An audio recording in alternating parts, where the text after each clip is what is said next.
Isang magandang tanghali muli sa pamunuan ng Radyo Latigo. Sa ating anchorman, Sir Ponce Villa. Magandang tanghali sa iyo.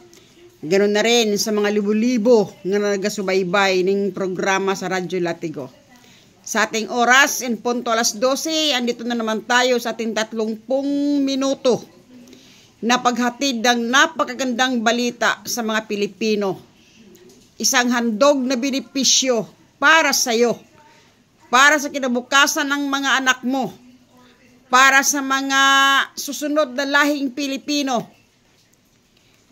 Kaya sa mga nakikinig ngayon, sa may mga ID na, congratulations sa inyo. Sa mga wala pa, secured na kayo ng isang ID na may control number. Itong control number ang mag-identify o pagkakakilanlan mo nga ikaw ay isang beneficiaries.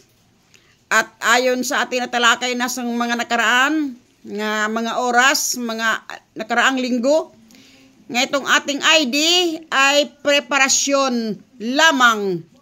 Dahil pag nagsimula ng ating negosyo at nagtagumpay o nabuksan na ito, pagpalain nawa ng Panginoon, itong mga numero nga nasa inyong mga ID ay ito yung magtuturo, ito yung magiging numero sa iyong ATM card. Ano yung ating purpose sa ATM card? Kung sakali nga magsimula na po ang ating benepisyo, tandaan ninyo, 70 million ang ating target nga magbenepisyo. Napakagulo naman kung saan-saan kayo pupunta, pipila para sa inyong dividendo. Buwan-buwan ang inyong benepisyo. Kaya isang programa, hinanda na po natin ang isang sistema. Pag meron na tayong pera, walang imposible. Nabanggit ko na sa unahan ng mga nakaraang linggo. Magtayo tayo ng mga automated teller machine sa lahat na sulok ng Pilipinas kung nasaan ang ating mga benepisyaryo para napakadali para sa iyo ang pagkuha ng iyong dividendo. Actually, ang programa na ito sobrang pabor sa ating mga Pilipino. Kakaibang programa ito. Sa lahat ng mga asosasyon ngayon sa buong Pilipinas, ito lamang nag-isang asosasyon nga nangangarap para sa pakinabang ng lahat ng mga Pilipino. Marami diyang mga association. Mga asosasyon ng TUDA. Ang kanilang pangarap hanggang sa kanilang membro lang din. Asosasyon ng mga magsasaka. Sa kanila lang din nga grupo. Asosasyon ng mga mangingisda. Magbuo ng asosasyon, manghingi ng pundo sa ating gobyerno. Tayo po ay hindi. Ang ating asosasyon, bit-bit natin ang 70% sa Pilipinas, 70 million ng mga poverty line, may makita ngunit kulang, ito yung ating iligtas. At magsama rin na rin ako, hindi lang po mga poverty line ang ating iligtas na rin natin ang ating bansang Pilipinas sa palubog na ekonomiya nito. Maging katuwang tayo bilang isang NGO, nagkakaisang Pilipino, magiging katuwang tayo sa pag-unlad ng ating ekonomiya. Kasi ang ating proyekto, kung sakaling ito ay ating mabuksan, siguradong mabuksan ito kasi kasama natin ang Diyos sa langit sa ating mga plano. 60% nito ng ating kita sa yaman ng ating bansa nga tayo din mag-operate na Pilipino. Itutulong natin sa ating gobyerno at ang 40% yun ay kasunduan sa batas nga 60-40 law. Dito manggagaling ang benepisyo nga pangako ng Philippine Deuterium Divine Wealth Association Incorporated sa ngayon. Ngunit magpurso tayo sa isang PDDY Corporation, isang korporasyon nga pagmamay-ari ng mga Pilipino. Okay. Nabanggit ko na rin sa inyo noong nakaraang linggo nakaraan nating mga talakayan, ng ating programa may kaugnayan sa panahon natin. Itong problema ng ating global warming, hindi ako nagtuturo sa inyo, sa mga teachers dyan, hindi ako nagtuturo sa inyo. Ito ang ating pangunahing solusyonan kasi ito yung lilipol ng buhay nating mga Pilipino. Intensifying na po ang problema ng ating global warming. So nabanggit natin, napapanahon kasi itong ating pinaglaban o pilit nating proteksyonan na kayamanan ng Pilipinas, ito yung ultimate solution sa global warming. Ibig sabihin, panghuling wakas, panghuling lunas. Ito yung paracetamol ng ating planeta. Plano ito ng Diyos. Kaya ginagamit lang po ng Diyos ang bawat isa sa atin, ang ating financer, kayong lahat ng mga coordinators, ako man, admitado ako, ginamit ako ng Diyos para matupad na po ang kagalingan ng ating planeta. So may kaugnayan, no? Hindi tayo nasasalita dito na walang basihan. Itong deuterium, hindi ba nakuha sa panahon ni Marcos? Hindi nakuha sa panahon ni Cory? Kahit na hinaay nito ng ating Pangulong BBM sa Senado noong 2013, Senate Bill 408, propose niya nga pag-aralan natin ng deuterium sa Surigao, hindi rin ito nakuha. Hindi rin siya pinagbigyan. Pero hindi natutulog ang usapin ng deuterium. Kailan lamang isa na namang Pilipino environmentalist, chemicalist, siya nagpapatunay nga ang deuterium ay hindi ito isang chismis, kundi isa itong kayamanan nga nakaimbak sa Pilipinas at ito ang kapalit sa maglaho nga gasolina sa Saudi Arabia. Maraming purpose po dito ang Diyos. Kaya magkaroon tayo ng transition period. Itong mga kalamidad nga ating nararamdaman, itong gutom, hindi pa ito eh. Kasi pag hindi masolusyonan ang problema na ito, magkaroon tayo ng global financial collapse. At intensifying na rin ang problema ng ating global warming. Seryoso, sobrang seryosong problema ito.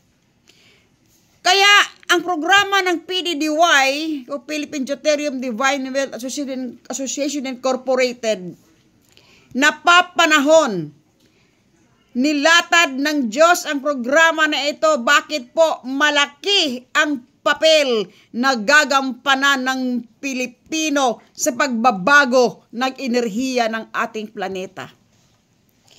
Dito dinala ng Panginoong Diyos ang deuterium sa Pilipinas. Actually, may kwento ito. Ang deuterium, may kwento po. Nanggagaling ito sa Central America, sa Puerto Rico. Yang tinatawag nga Bermuda Triangle. Ang Bermuda Triangle, isa yung lugar, no, sa Puerto Rico, sa Miami, triangulo yan siya. Hindi yan pwedeng lapitan ng eroplano, hindi siya pwedeng lapitan ng barko. Marami na pong insidente dito. Ngayon, hindi maiintindihan ito ng mga scientists, ano ba nangyayari sa lugar na ito. Itong mga Hapon, nga siyang may mga high-tech na camera, gidiscovery nila ito ng isang malapitan nga sa zoom. May mga heavy duty sila. Sila lang po may kagamitan na ganito. Na-discovery nila, ito palang Bermuda Triangle ay umiikot-ikot. Isang napakalaking whirlpool. Dito natining ang deuterium. Pagkatining ng deuterium, mayroong isang malaking kanal. Pumunta ito ng Panama, Mexico, USA, Alaska, Russia. Pumunta ito ng Japan. nagmanifesto ang deuterium sa Japan. Ang Japan isang maliit na isla, kaya sa pressure ng deuterium nga dumadaan sa ilalim ng Japan, ang Japan laging nilindol, laging inuuga. Alam ng mga Hapon at sanay sila sa lindol. Kaya sila ang pinakauna nga bansa nga kanilang mga bahay nakadesinyo nga sumasayaw lamang sa lindol. May mga gulong po. Sanay sila doon. From Japan, bumagsak ito sa Marianas Trench, pinakamalalim na karagatan sa buong mundo. At dito sa Marianas Trench, naiipon ang deuterium. Para itong isang tasang nakaupo, catch basin. Pag napuno na ito, umapaw, pumapasok ito sa Surigao, nga may 10.5 kilometers ang lalim, ang Marianas pinakamalalim sa 11.5 kilometers, meron pa. Hindi na-discover yung Kiana. Okay, no? Ang Diyos naghanda ng isang malaking kanal sa Surigao, nga may laman nga 85 million bariles na imbak ng deuterium at ito ang susunod nga enerhiya sa buong mundo kapalit sa gasolina. Hindi makuha sa Surigao, pinagtagkaan na ito ng mga siyentes na upik. Hindi makuha. Dahil ang Surigao, hindi yun ang tamang lugar na makukuha siya. Mayroong hinanda ang Diyos nga tamang lugar. Ito, mula sa Surigao, no? Himahimayin ko sa inyo. Mula sa Surigao, naglakbay ito papuntang Aurora Province sa Pulilio Island. 868 miles. Pumapasok ito sa Legazpi, sa Samar, sa Leyte. May mga branches, mga kanal na maliliit. Pumapasok ng Bohol.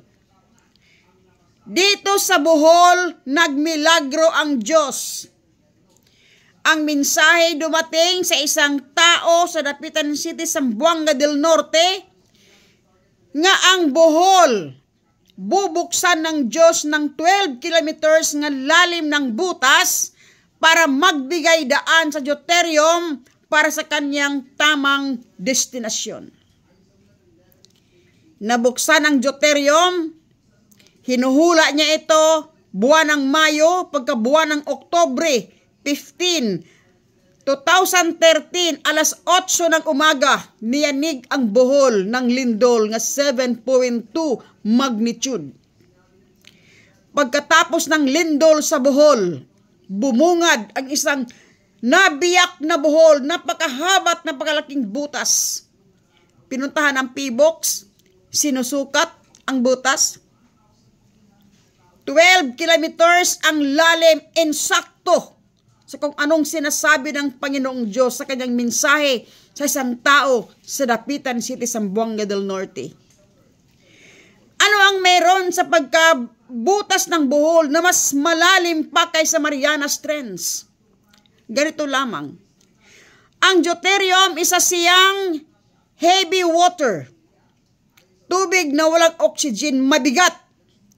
Kung saan ang pinakamalalim na porsyon, doon ito dumadaloy.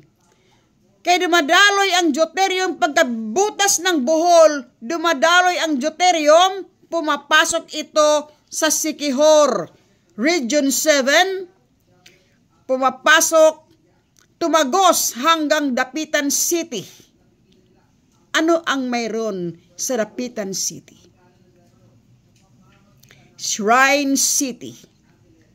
Sa panahon ng Makapagal, binansagan ito nga chartered city. Na-declare ito. Na-declare ito sa isang Republic Act 3811.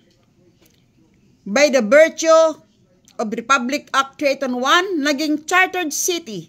Pinakauna nga banal na syudad sa buong Pilipinas. Lumipas ang another nga 10 years, ni-revise uli.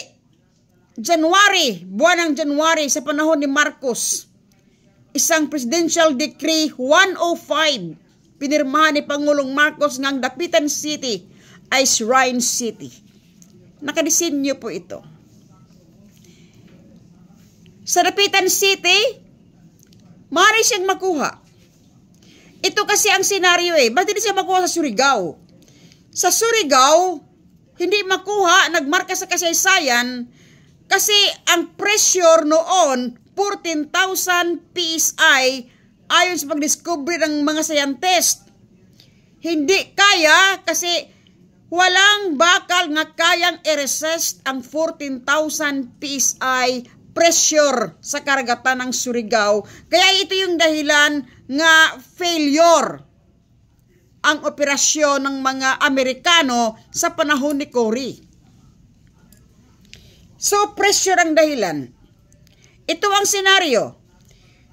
Sa Surigao, kung merong 14,000 PSI habang naglakbay ang deuterium papuntang Aurora Province, 868 miles, nagbago ang pressure.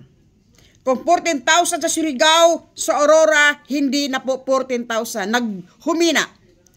Habang pumapasok siya sa Samar, sa Leyte, sa Legazpi, nagbabago ang pressure. Pagkabutas ng Bohol, nagbago ang pressure. Sa Siquijor, iba na. Pagdating sa Dapitan City, humina na po ang pressure. Binigay na talaga ng Panginoong Diyos sa mga Pilipino ang deuterium. Dito, nililigaw ng Panginoong Diyos ang mga negosyante nga may balak nga susuluhin nila. Okay. So, makuha na sa Dapitan City. May purpose ang Diyos. Puntos tayo. Ang grasya na ito para sa mga Pilipino ay para sa kanyang mga anak. Hindi maaari nga ang Dapitan City nga belongs to Christian community, yun lamang po ang makinabang. Kaya from Dapitan City, ang kalahati ng grasya na ito, dinala ng Diyos sa Olutanga, Sibugay, isang isla sa kalagitnaan ng Zamboanga del Sur at Zamboanga del Norte. Nakikita ito sa mapa. Doon, ang kalahati ng deuterium dinala ng Diyos. Purpose niya para sa mga kapatiran nating Muslim. Para po sa kanila. Sa Olutanga, Sibugay, sa Mindanao, para sa mga Muslim brothers. Ang dito naman sa Dapitan City, para sa mga Christian community. So, ito yung mga tagapagmana ng mga anak ng Diyos ng mga Pilipino. Okay. So, nabanggit ko sa inyo nga itong mga tagapagmana kailangan mabuo bilang isang pamilya. Kasi ang susi para makuha at ibigay ng Diyos ang deuterium ay pagmamahal sa kapwa. Kailangan maalis ang diskriminasyon, hindi pagkaunawaan ng Muslim at ng Kristiyano. Okay. Nasabi ko na sa inyo nga napapanahon na. Bakit po? Dito ngayon, sa Olutanga, Sibugay, sa kalupaan ng Mindanao, kung napansin ninyo, nagliliyab yung mga ilog, mga balon, nga pagsindihan mo kusang nagliliyab. Nangungusap na po ang kalupaan, binigay na ng Diyos, napapanahon na kasi ang ating global warming, ito yung gamot sa global warming, ito yung ultimate solution. Kaya ayon sa mga scientists, kailangan gamutin na yung ating planeta. 3 to 5 years na lang, trahedya na po ngalilipol ng buhay ng tao. Kaya ang ating programa, paghahanda, ihanda natin ang mga Pilipino sa paparating na po na kayamanan. Napakayaman ng mga Pilipino pagdating ng araw. Ang susunod na Saudi Arabia ay Pilipinas. At ang panahon na ito, hindi na po magtatagal. Konting tiis na lang, magkapwa ako Pilipino. Okay. Dako tayo sa isang katanungan. Buksan ng korporasyon nga negosyo ng mga Pilipino, hindi tayo manghihingi ng cash assistance sa ating gobyerno. Dahil tayo ay NGO, ang ating operation, isa tayong private investor, kaya meron tayong financer. Tanong ng karamihan, sino ang ating financer? Ipakilala ko sa inyo ang isang abogado ng ating President Ferdinand Marcos Sr., personal niyang abogado. Kasama niya nga pinag-aralan nila ang Surigao, kasama si Cesar Escosa nga nakakaalam sa operation, sana nito nga nagdadala sa plano. Siya ang abogado nga tagapagtanggol sa karir ng ating Pangulong Ferdinand Marcos Sr. Ito ang istorya, konting istorya. 20 years ang ating Ferdinand Marcos sa Malacanang. Binabanata ng oposisyon nga si Benigno Aquino Sr. Bumaho tuloy ang kanyang karera. Sumisigaw ang taong bayan, tama na, sobra na, palitan na. Nagkaroon ng tensyon ng buong bansa. Natakot at naligalig ang mahal na Pangulong Ferdinand Marcos. Nagkaroon ng pagmimiting sa kanyang abogado at ang DOJ. Ang tanong ni Atty. Puli Sugilon sa kanyang kliyente, saan galing ang iyong kapangyarihan bilang presidente sa taong bayan? Saan galing ang kapangyarihan ng mga DOJ, Department of Justice, galing sa presidente? Balik tayo uli. Ba't ka ba may power? Saan galing ang power mo sa taong bayan? Then, ito ang solusyon. Magtanong tayo sa taong bayan kung gusto ka ba nila o hindi. Gidraft ni Atty. Puli Sugilon ang isang snap election. Pagtatanong, yes or no, gusto ba ninyo ang Presidente Marcos nga mananatili sa Malacanang? Ang nagdraft noon si Atty. Puli Sugilon, abogado ng ating Ferdinand Marcos Sr. Personal na abogado. Abogado rin siya nga naglingkod sa Supreme Court bilang confidential decision making sa panahon ni Lorenzo Relova, Judge Lorenzo Relova. 11 years sa confidential decision making sa Supreme Court. Okay, sa kanyang panahon, pwede ninyong i-research sa Google ang kanyang buhay, makikita ninyo kung sino ang ating abogado nga nangangarap na itong deuterium bubuksan muli sa ating panahon. Ituloy ang naudlot na project ni Ferdinand Marcos Sr. para sa pakinabang ng mga Pilipino. Isa din siya din ay abogado ng isang paring Italiano. Sinong nakakaalam sa isang paring Italiano nga si Father Antonio Diaz nga dumating sa Pilipinas kasama nag-retrieve sa mga ginto ni Marcos sa Vatican? Pagdating sa Pilipinas, hindi na po bumabalik at umuwi sa Italy. Dito na ninirahan sa Pilipinas, nag-asawa ng isang Pilipino at nagpalit ng pangalan sa pangalan nga Severino Santa Romana. Isang pari ito nga napakalaki ang istorya sa ginto ng Pilipinas. Dahil ito yung nag-transact kasama ni Marcos sa mga banking institution sa buong ilang bansa po anong hiram, no? So malalim ang kwento. Ito naman ay mga puntos lang na binibigay ko sa inyo. Si Atty. Puli Sugilon, personal nga abogado ni Father Antonio Diaz, aka Severino Santa Romana, at sa kanyang asawa nga isang Pilipina, at si Father Antonio Diaz namatay sa Pilipinas kailan lang 1972.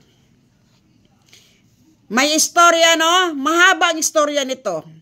Ngunit, puntos lang ang binibigay ko sa inyo. Para magkaroon kayong ideya.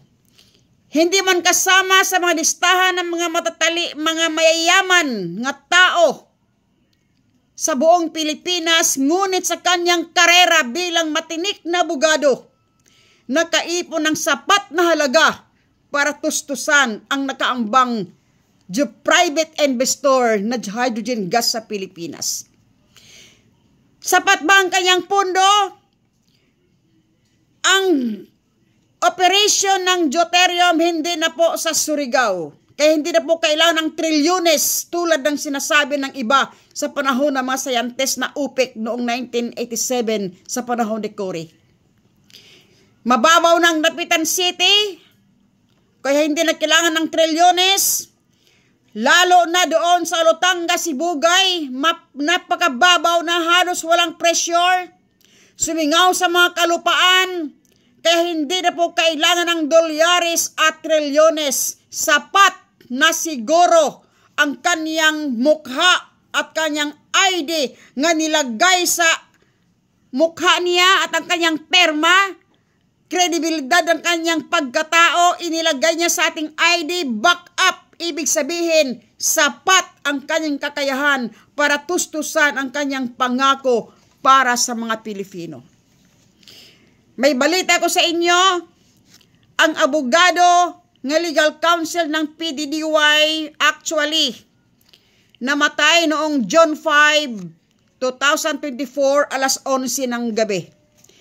Pero wala tayong pangamba, hindi man lamang umuuga ang grupo. Sinalo ito ng isang successor, isang abogado rin. Ang anak, si Juan Daquila. Research ninyo kung sino si Juan Daquila nga ipinaglaban ang mamamayang Pilipino sa bakuna. Siya ang naghayag ng karapatan ng ating, karapatan natin, right to life. So, pwede nyo i-research si Juan Daquila sa YouTube channel, sa kanyang mga palabas, kasama sa mga matitinik na abogado, si Tanya Lat at iba pa. So, tuloy, naka-last will ang proyekto na ito sa isang successor. Tuloy ang programa ng PDDY. Tuloy ang plano ng pagtayo ng korporasyon at naka-last will na po ang lahat na ito sa isang successor. Kaya, maraming tanong, kailangan bang palitan natin ang kanyang mukha sa ating ID? Hindi po kailangan. Isa lamang po ang ating